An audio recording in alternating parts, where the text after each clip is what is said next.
Assalamualaikum warahmatullahi wabarakatuh. Di sini kami akan menjelaskan proyek final UAS pengelolaan basis data yang setiap kelompok terdiri dari 2 orang. Di kelompok kami yang pertama ada Bayu Sukma dengan NIM sebagai berikut. Dan selanjutnya ada Rizal Hermawan dengan NIM sebagai berikut. Ini adalah tugas-tugas yang akan kami jelaskan.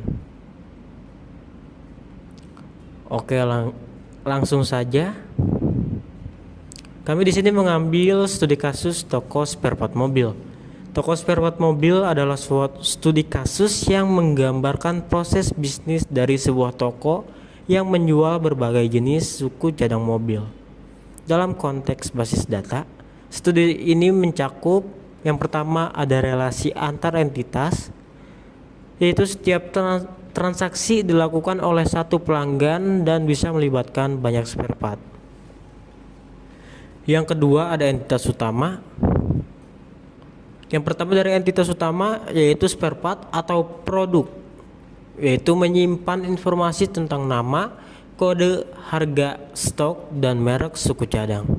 Selanjutnya ada pelanggan, yaitu menyimpan data pelanggan seperti nama, alamat, dan kontak.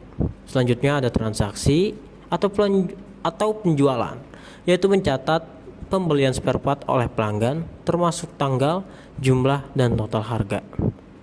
Oke, langsung saja pertama-tama kita buat database-nya. Selanjutnya kita cek dulu. Oke, sudah ada. Kita pakai database-nya. Sudah, selanjutnya kita buat tabel dulu. Yang pertama ada tabel produk atau spare part. Coba kita cek.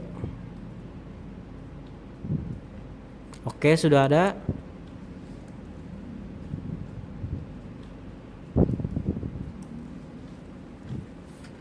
Tabel pelanggan sudah dibuat. Selanjutnya buat tabel transaksi.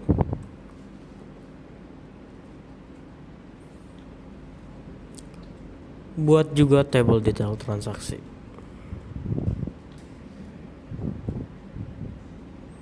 Yang terakhir kita buat tabel log harga untuk tugas nanti.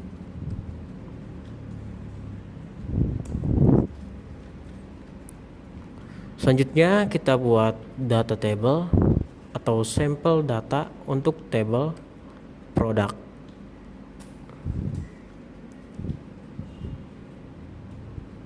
Isi tabel pelanggan dengan sampel data sebagai berikut.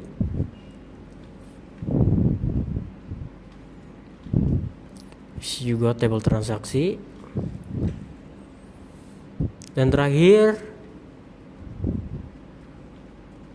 isi tabel detail transaksi.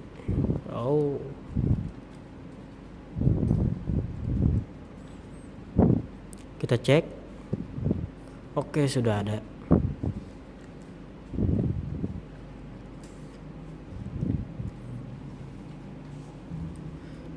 Selanjutnya buat view.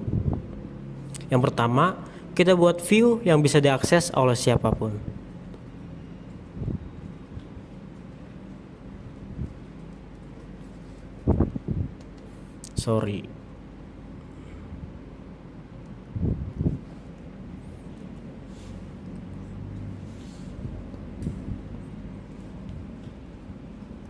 Sebentar.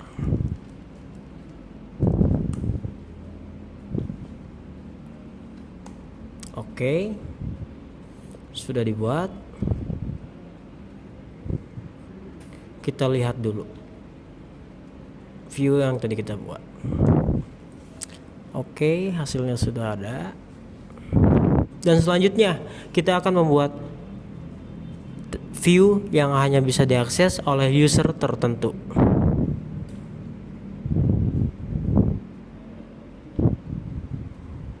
Kelebihan cukup.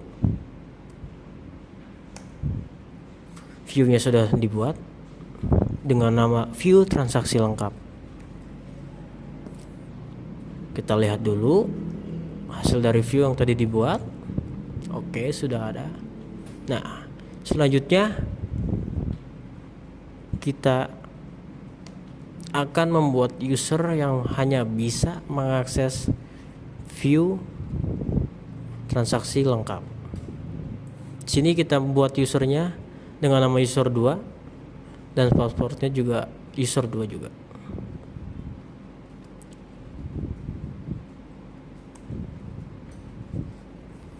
Kita buat query untuk memberikan semua akses untuk user 2 kepada view transaksi lengkap. Oke.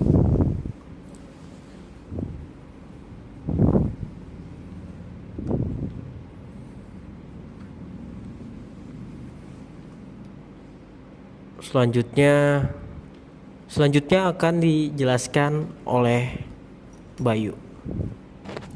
Oke, jadi setelah sebelumnya Ijel sudah membuat view dari detail transaksi dan user yang bisa mengaksesnya, untuk mengeceknya kita gunakan di sini saya pakai Laragon. Dari Laragon ini kita langsung aja di terminalnya untuk ngecek apakah user itu bisa akses yang lain atau tidak, atau hanya bisa akses dari view detail transaksi lengkap tadi. Untuk perintahnya MySQL min u user 2 min p, kemudian masukkan password yang tadi sudah kita buat juga user 2. Untuk mengaksesnya kita gunakan select from View transaksi lengkap. view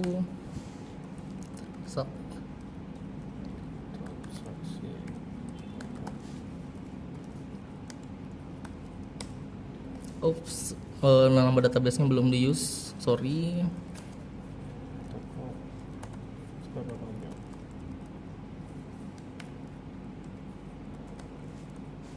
Oke, baru perintahnya kita jalankan. Nah, dia bisa akses dari view transaksi lengkap. Terus gimana kalau misalkan kita mastiin dia cuma bisa akses ini? Kita gunakan dengan mengselect table lain selain view. Misalkan kita coba table produk.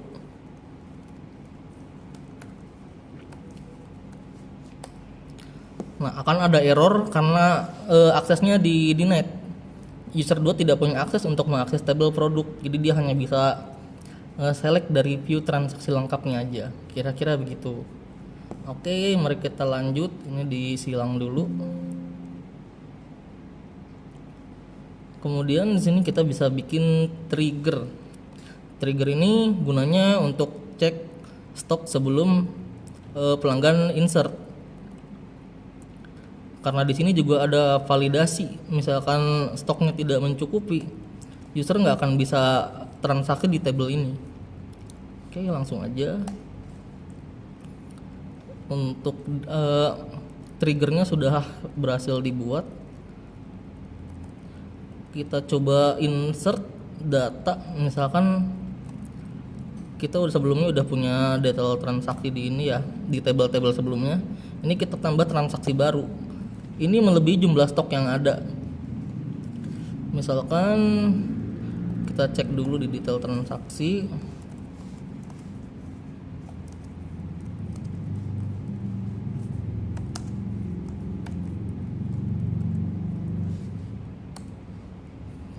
Jadi di detail transaksi itu untuk ID transaksi T006, oh ini belum ada. Misalkan kita mau nambah banyak stok, ini diganti jadi T005. T005 itu jumlahnya ada 2. Ini langsung saja kita matikan, kemudian jalankan yang ini.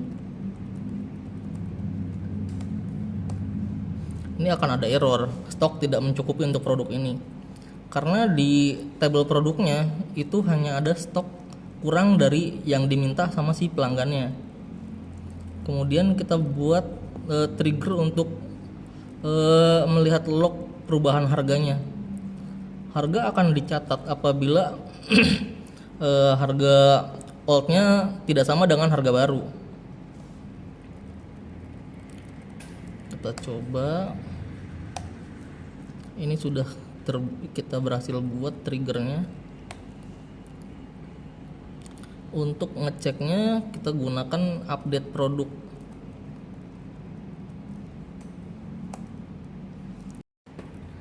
Nah, di sini kita udah select from dari produknya. Di harga produk itu kita ngelihat di sini produk satu harganya masih 400.000. Maka kita update dengan query update produk.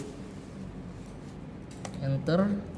Nah, buat ngeceknya kita cek lagi di select from produknya, maka harga juga terupdate menjadi 450.000. Oke, kita lanjut untuk pembuatan prosedur transaksi otomatis.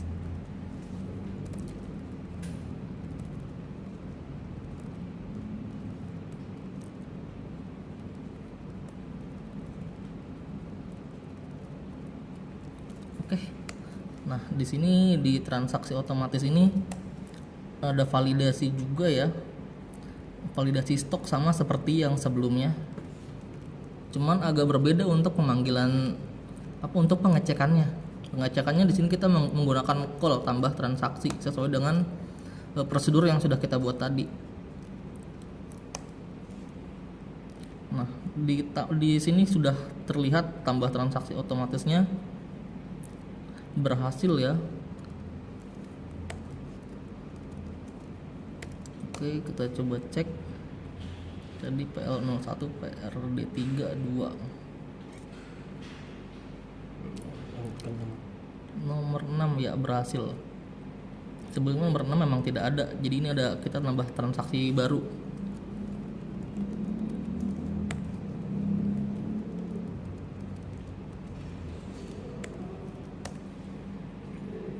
Ada pengurangan stok juga di produk nomor 3. Jadi tadi pembeliannya kan 2, sebelumnya stoknya adalah 10.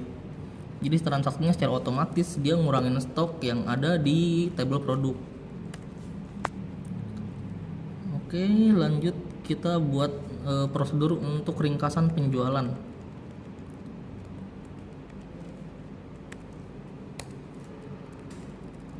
Sudah berhasil.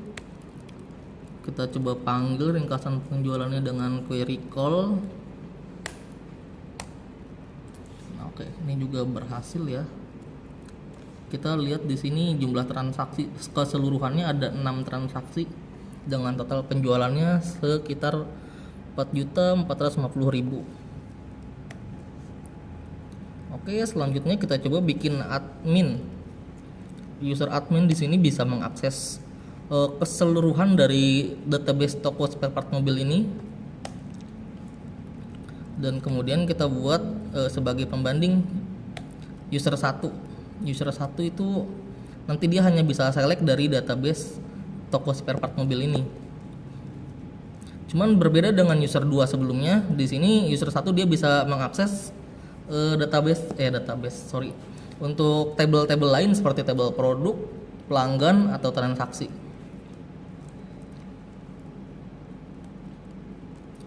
Dia belum dijalankan, sorry. Oke, berhasil. Kita gunakan query grand all privilege untuk username dengan nama admin. Privilege ini gunanya untuk memberikan seluruh aksesnya terhadap toko spare part mobil. Ini ditandai dengan ada bintang di depan tanda titik, lalu di belakangnya ada toko spare part mobil sesuai nama database-nya. Untuk yang kedua, karena kita hanya ingin user 1 itu bisa select saja tanpa insert, maka kita hapus insertnya di sini. Oops, sorry. Oke, berhasil. Di sini user 1 hanya bisa select saja. Untuk mengeceknya, kita bisa gunakan perintah apa saja yang diakses oleh user bernama admin. User bernama admin di sini dia bisa akses seluruh database dari seluruh tabel dari toko spare part mobil. Kemudian untuk yang user 1 dia hanya bisa select saja tanpa ada privilege lain. Untuk memastikannya kita cek langsung dari terminal Laragonnya.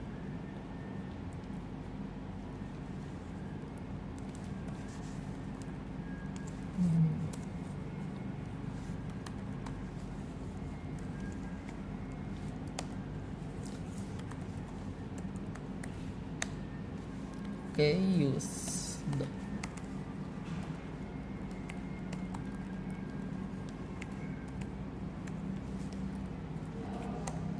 database-nya sudah digunakan. Kita coba select from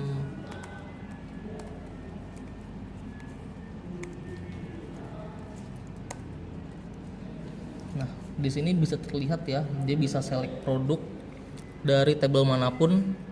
Walaupun kita ganti tabel yang lain, admin akan tetap bisa akses. Lalu bagaimana dengan user yang lain? Kita tambah dulu. Oh sorry. Untuk user yang lain kita gunakan, dia hanya bisa select aja. Tapi gimana kalau misalkan dia insert data baru? Untuk insertnya kita coba insert data produk baru.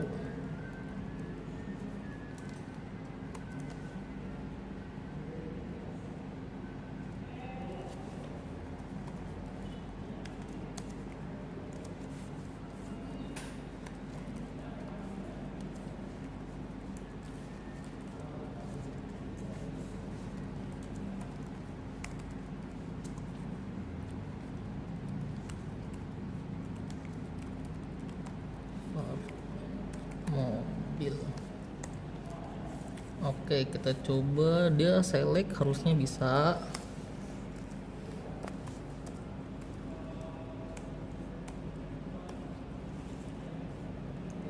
Dia select tetap bisa, namun untuk insert dia tidak diberikan akses untuk menginsert produk.